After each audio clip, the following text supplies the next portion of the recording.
In this module and in the next module, we'll see that the genetic principles, what we have been talking about, how one generation transmits its genetic information to next, can be useful for humans, because human beings also transmit genetic information from one generation to the next.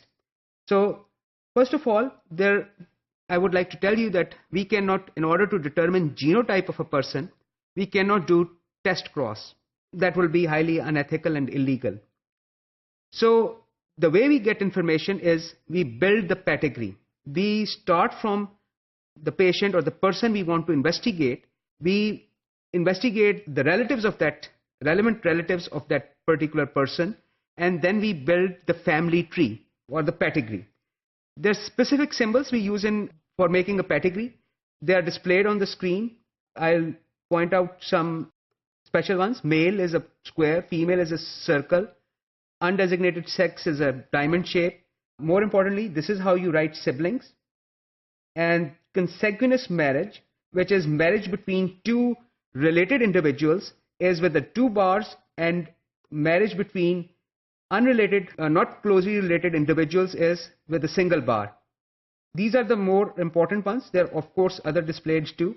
Also, I would like to point out, affected with the trait is a solidly completely filled square or circle. Carrier of the trait, which will be heterozygous condition, is half full circle or half full, half colored box.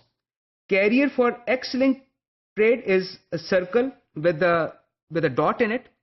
We cannot have carriers with boxes because X-linked traits are, only females can be carriers of X-linked traits. So let's look at this information. Now here's an example of a pedigree. So we started, for example, this person came in and he wanted to know, this person had a disease, particular disease, and you wanted to investigate this. What is the mode of inheritance of this particular disease? Say if, for example, if this person wants to have marriage, wants to marry someone, he wants to know what is the probability he will have affected children. So you don't know whether the disease he's carrying is recessive or dominant. So you will start out by making his pedigree or his family tree. Here's an example.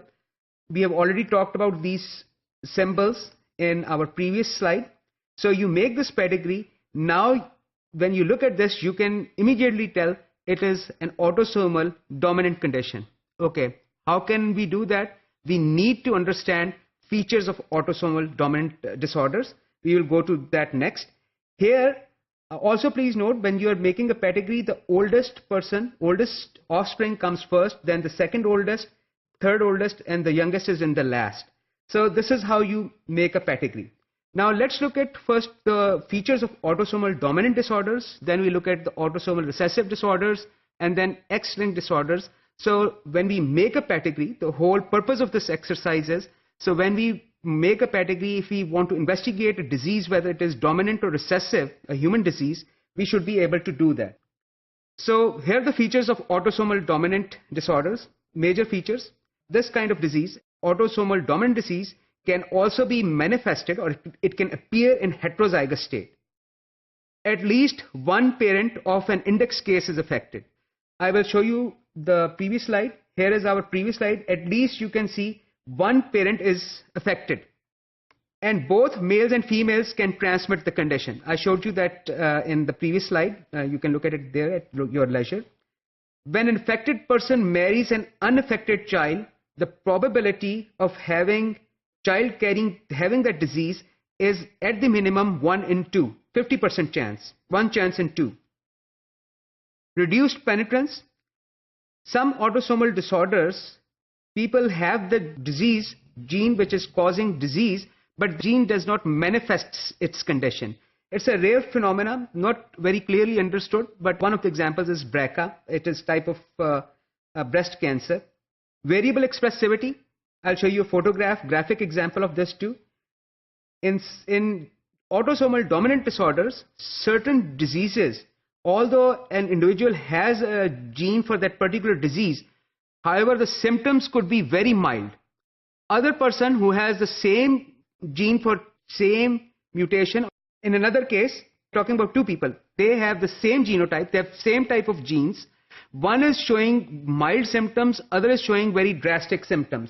For example, here's a photograph of two people suffering from same disorder. It's an autosomal dominant disorder called neurofibromatosis. Here you can see one patient has these large nodules on his skin. The other patient just has café au lait, or these dark pigment spots.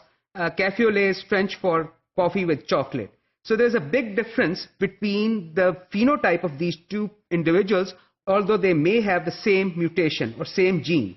Let's look at the features of autosomal recessive and X-linked disorders in our next module.